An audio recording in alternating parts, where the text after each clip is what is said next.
um programa idealizado pela Fundação Baldino do Amaral, realizado pela TV Com e pela TV Jornal Cruzeiro do Sul. Hoje recebe aqui o médico endocrinologista Dr. Maurício Aguiar de Paula. Seja bem-vindo, Dr. Maurício, aos nossos estúdios aqui da TV Com.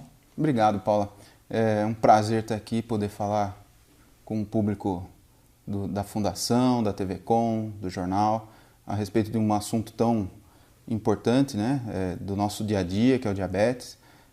Eu acho que quanto mais informação a gente puder trazer para a população, é interessante para a gente poder diminuir as complicações que essa doença traz e os riscos que ela traz para quem a tem, né?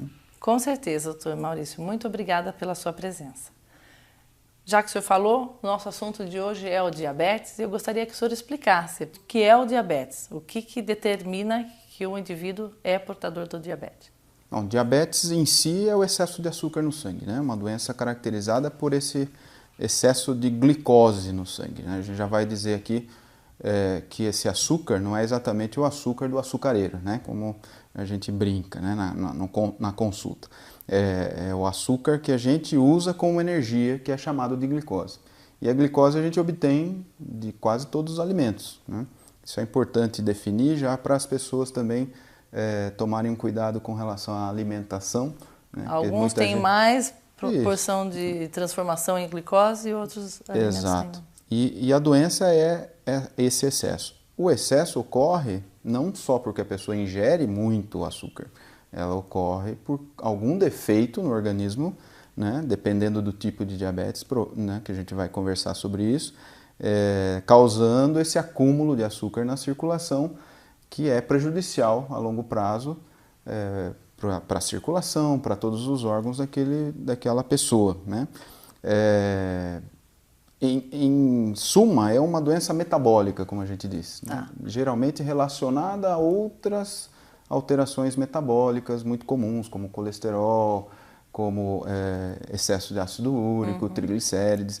É uma doença multifacetada, né? Essa doença ela se dá por um mau funcionamento de algum órgão, não é isso? Isso. Do pâncreas, é isso? Vamos imaginar como é o normal, né? Tá. Quando a gente se alimenta, muitos alimentos como, vamos imaginar, a batata, o arroz, o pão, o amido em geral, as farinhas, né? É digerido no nosso organismo, no estômago, no intestino, e ele vai se transformando em pequenas partículas. Uma das mais importantes é a glicose, que vai entrar na circulação, e essa glicose para a gente é a nossa gasolina, né? Para ela funcionar como gasolina, ela tem que entrar dentro da nossa carne, vamos dizer, nos músculos, nas células, né? Para entrar dentro das células, ela precisa da insulina. Então a insulina é um hormônio que vem do pâncreas, né? Que é um órgão que a gente tem aqui no abdômen. O pâncreas produz a insulina. A partir do momento que a glicose está no sangue, existe uma informação: olha, seu pâncreas tem glicose lá no sangue. Então vai a insulina pegar essa glicose e colocar dentro da nossa máquina, vamos dizer. E aí certo. A máquina vai funcionar com essa energia, que é a glicose, né? Esse é o normal de todo mundo. O indivíduo que tem a diabetes, ou não tem mais a produção dessa insulina, que é o mais comum no diabetes tipo 1, depois a gente vai comentar um pouco mais, ou a insulina que ele produz não é suficiente, ou ela não consegue atuar o suficiente, vamos dizer, nas portinhas das células, abrindo as células para a glicose entrar, que a gente chama de resistência à ação da insulina, que é mais comum no diabetes tipo 2. Então é um defeito no pâncreas, na produção de insulina e na ação da insulina, que vai acabar causando o diabetes. Doutor Maurício, a partir de qual valor de glicemia eu preciso me cuidar, eu estou diabético ou devo procurar um tratamento? Se você passou de 100 de glicemia em jejum, né? Você foi lá com 12 horas de jejum e colheu uma glicemia, deu mais que 100, já acendeu a luz amarela, né? Assim, você já tem que ficar alerta. Até 125 a gente chama de intolerância à glicose. O mais comum a gente falar de pré-diabetes, é uma situação que você está em risco.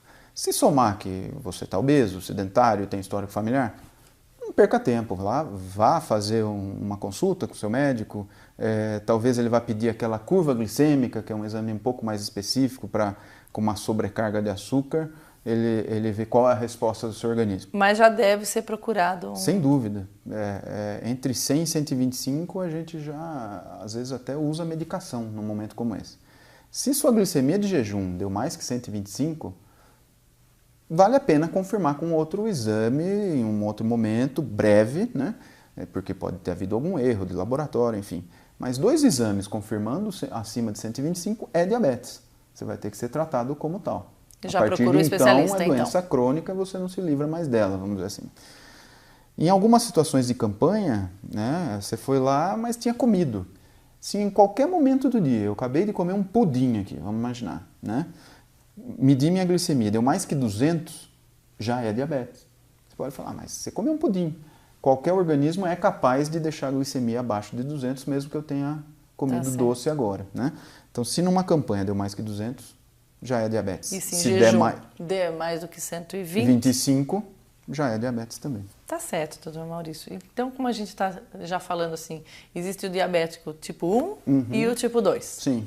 Tipo 3 ainda não inventaram. Não. Mas... não inventaram ou não descobriram, né? Mas, de fato, existem vários tipos de diabetes. Os mais comuns. Alguns muito específicos, mas na grande maioria é diabetes tipo 1, diabetes tipo 2. Então, explica pra gente o que é o diferencial entre o tipo 1 e o tipo 2. Diabetes tipo 1 é o diabetes mais comum na criança, né? De todo mundo com diabetes, vamos imaginar assim, em torno de 3% das pessoas com diabetes, até 10% em algumas regiões do mundo, de 3 a 10% pode ser o diabetes tipo 1, que é mais comum em crianças, não tem relação com o histórico familiar, aquela pessoa pode ser a primeira a desencadear diabetes na família, né? Por isso geralmente está muito relacionada a um estresse muito grande no diagnóstico, né?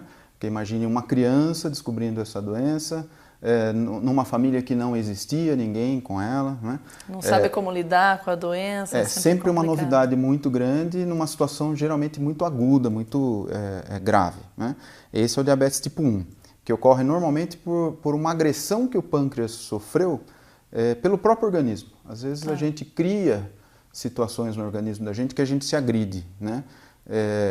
Por exemplo, uma doença autoimune, como a gente chama, né? Doenças de tireoide são normalmente doenças autoimunes. A gente cria anticorpo contra a tireoide não funciona direito, ela não produz o hormônio que deveria, a gente desencadeou aquela doença. Essa criança que desenvolve diabetes tipo 1 pode ter produzido um anticorpo contra o pâncreas, justamente contra aquela célula que faz a insulina, e essa célula morre, ela para de fazer insulina. Entendi. De um dia para o outro, vamos dizer, né? Num período muito curto, ela que antes produzia insulina automaticamente para de produzir. Então o tipo 1 ele se dá, vamos dizer assim, de repente. Isso, de uma forma muito rápida e aguda. E geralmente com muitos sintomas. Entre a infância e a adolescência. Isso, o normal é crianças e adolescentes. Pode acontecer de um adulto jovem desencadear diabetes tipo 1, né? Que a gente poderia chamar de diabetes tipo 1 tardio. Que a gente até, às vezes, fala para o paciente que foi uma bênção, talvez, né? Não ter ocorrido isso antes. Tá certo. Né? Ele provavelmente poderia ter desenvolvido isso na infância e foi só desenvolver lá aos 20 anos. Mas a grande maioria vai desencadear essa doença na infância. Quais são os sintomas do diabetes tipo 1? Como que a gente nota que uma criança, um adolescente ou que um indivíduo se tornou diabético? Isso é muito importante porque, assim, entre o tipo 1 e o tipo 2... Normalmente, o diagnóstico do diabetes tipo 1 vem com muitos sintomas precedendo esse diagnóstico. A criança perde peso abruptamente, ela começa a ter muita sede, começa a urinar demais, ter que levantar à noite para urinar, beber água, começa a ficar fraca, cansada, qualquer esforço já é um cansaço. E criança a gente conhece, né? Criança é ativa, criança está agitada, de repente ela está mais amoadinha, está mais paradinha.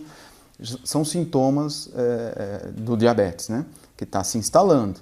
E normalmente isso tende a ir piorando, inclusive em algumas situações crianças descobrem diabetes já em coma diabético, né? Num pronto-socorro, chega com falta de ar, com vômito, muito grande, com dificuldade respiratória. E isso é bem característico de uma situação que chama cetoacidose diabética. Que é geralmente o que ocorre no tipo 1 no diagnóstico. Sintoma de diabetes é muito raro, né? A gente brinca até que é uma doença traiçoeira porque não dá tanto sintoma.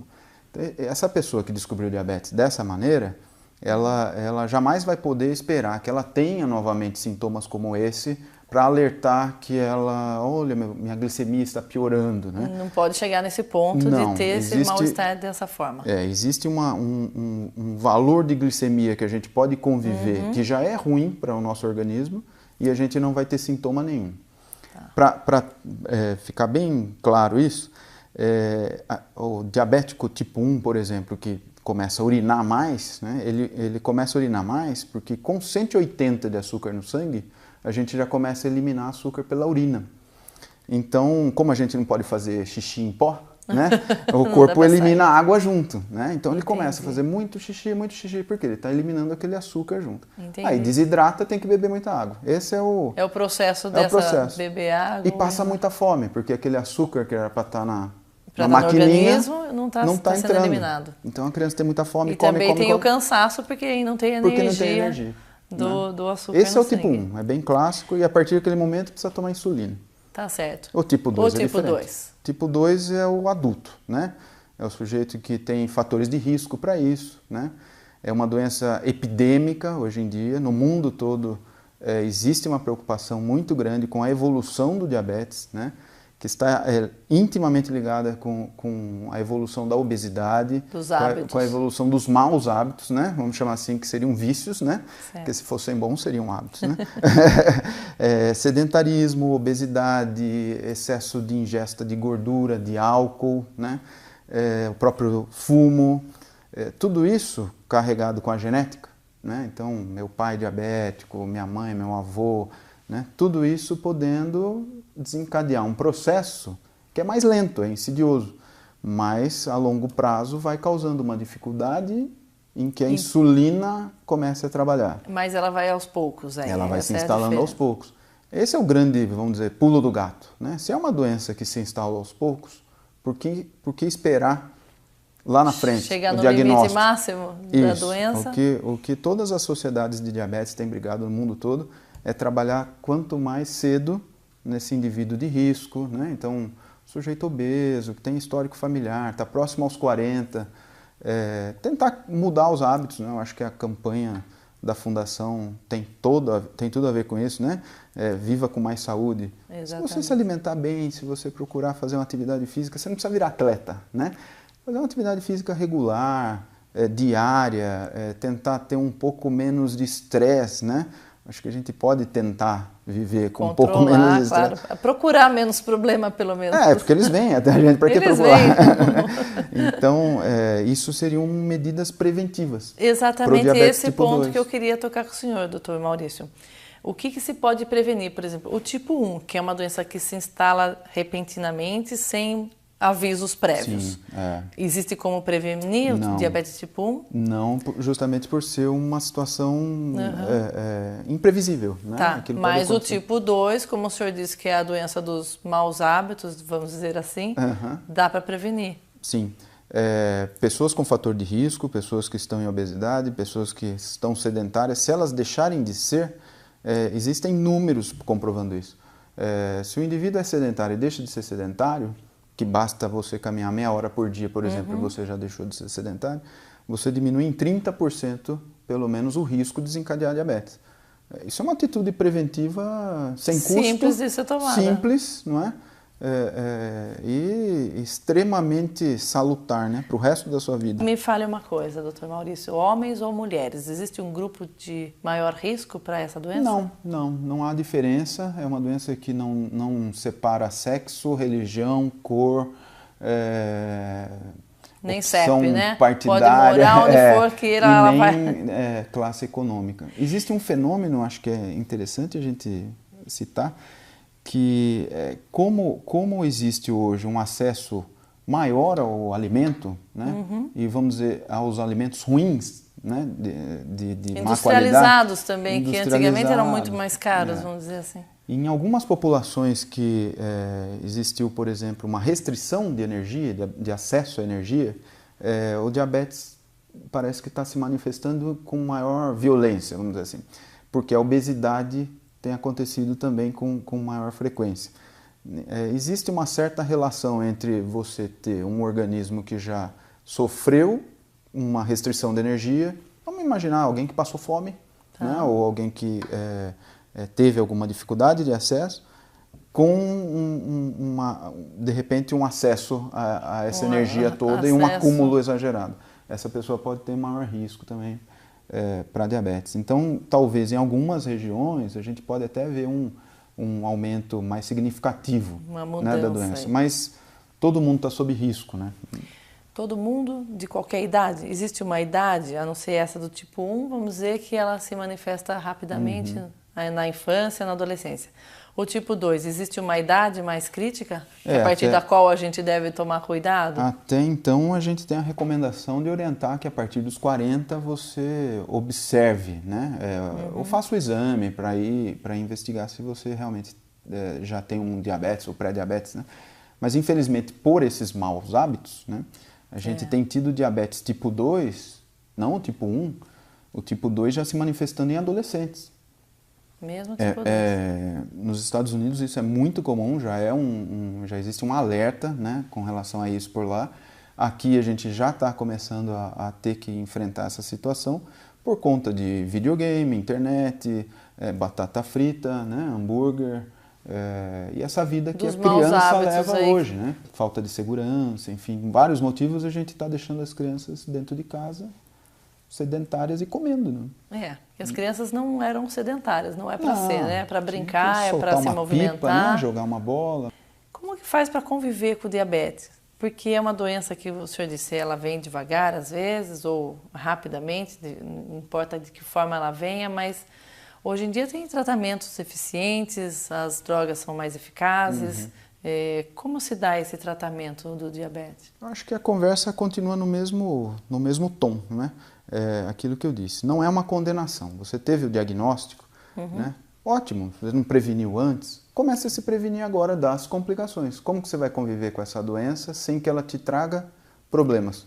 Se alimentando bem, fazendo atividade física, tudo aquilo que você deveria ter feito. Que você não fez na lição de casa, vai fazer na recuperação. É engraçado que alguns pacientes, eles até dizem, olha, você sabe que até foi uma boa para mim, né? É interessante isso, eles não falam pejorativamente, não é uma situação, né?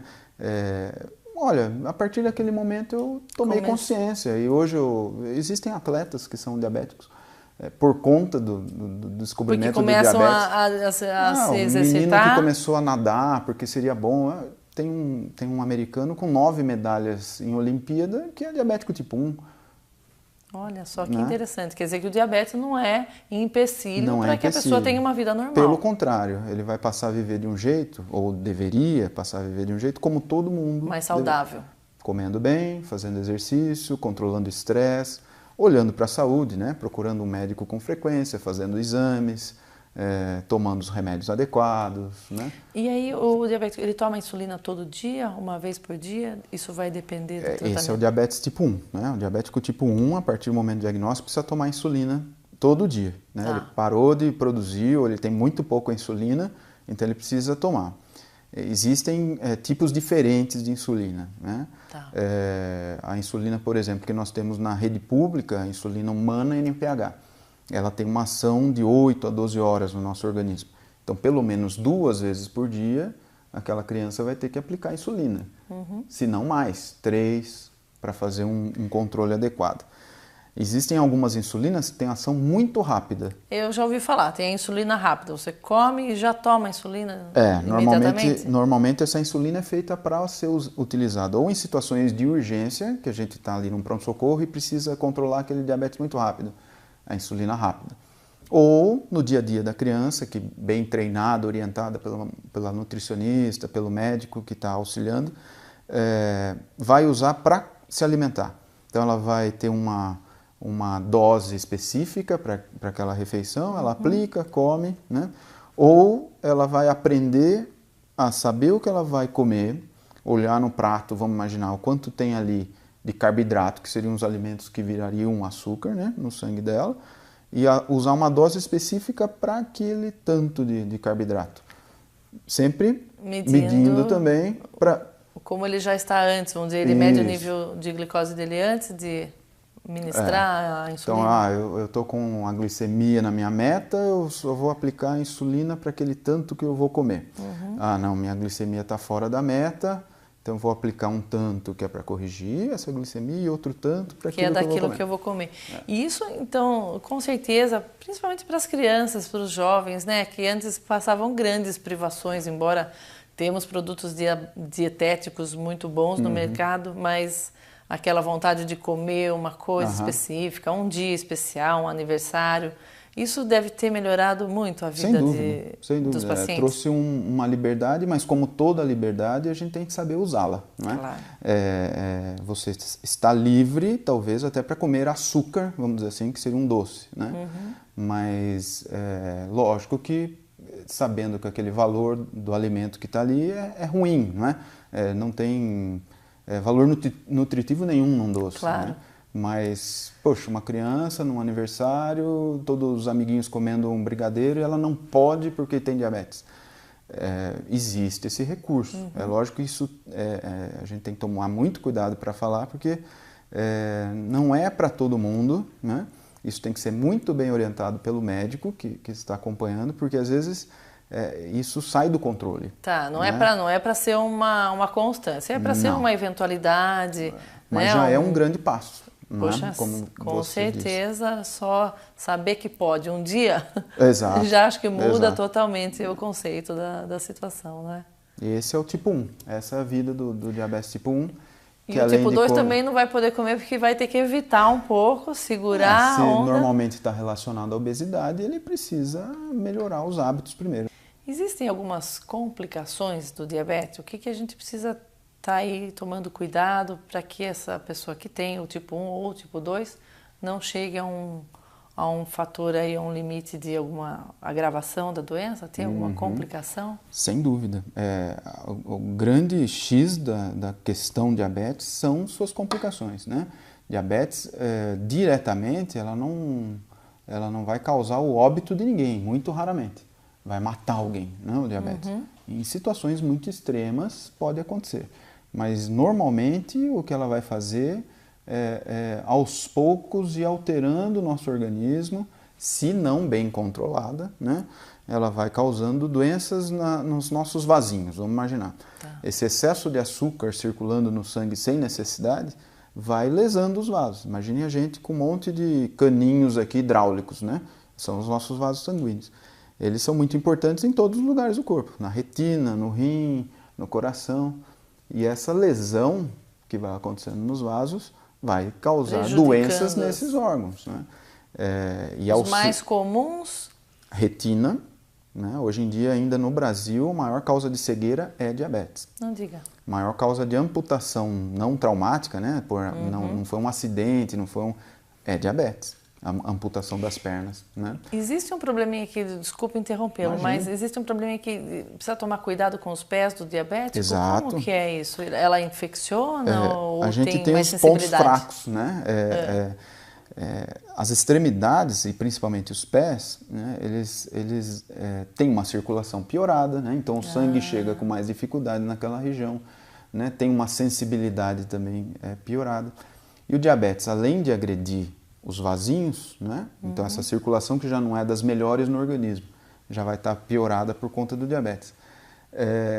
Também existe uma lesão dos nervos, né? A gente também, além dos caninhos hidráulicos, a gente tem fios elétricos no corpo da gente todo, que são os nervos. Então eu encosto o meu dedo aqui na mesa, tem um nervo me avisando, ó, você está encostando o dedo na mesa e ela está pegando fogo, então tira.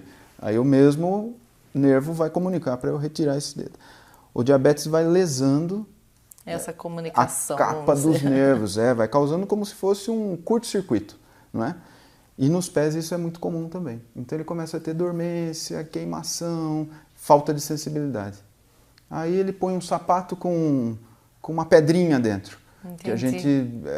né? Ele se lesiona porque ele não sentiu, na verdade, que tinha algum pequeno problema. Pronto. Ou uma frieira, ou um corte inadequado das unhas. Aquela lesão, para a gente, né? Vai ser rapidamente corrigida, né? O próprio corpo vai tomar conta daquilo. O diabético vai ter mais dificuldade para E aí começa uma lesãozinha e... Que pode ser a causa de uma amputação. Eu queria fazer um jogo aqui com o senhor. Eu queria saber o que dizem por aí, o que é verdade e o que é mito. Perfeito, ótimo. O diabetes é contagioso? Não, de forma alguma. Diabetes pode ser hereditário, né, como a gente disse, em relação a histórico familiar. Ninguém com Pode diabetes... compartilhar algum utensílio, não tem problema Totalmente, nesse sentido. Com os cuidados com as outras doenças, a gente pode conviver bem. E a canela? Dizem que a canela é ótimo, quem come canela tem o diabetes regulado, como é isso? Acho que gastar as canelas é ótimo. Né? Você usar suas canelas, né? A gente tem todo um mito, né? Assim, eu acho que a canela é um exemplo que você pegou, né? Mas tem o chá do jambolão, do pau-tenente, a folha de insulina. Da goiabeira também? Deve ter também a goiabeira. Né? O duro dessas situações é assim, não tem pesquisa clínica em cima de produtos fitoterápicos. Então a gente sabe, por exemplo, o pó do maracujá, né? Que foi um negócio que de repente era a cura do diabetes. A gente sabe que é uma substância que no intestino diminui a absorção do açúcar. Ela tem realmente ali essa função.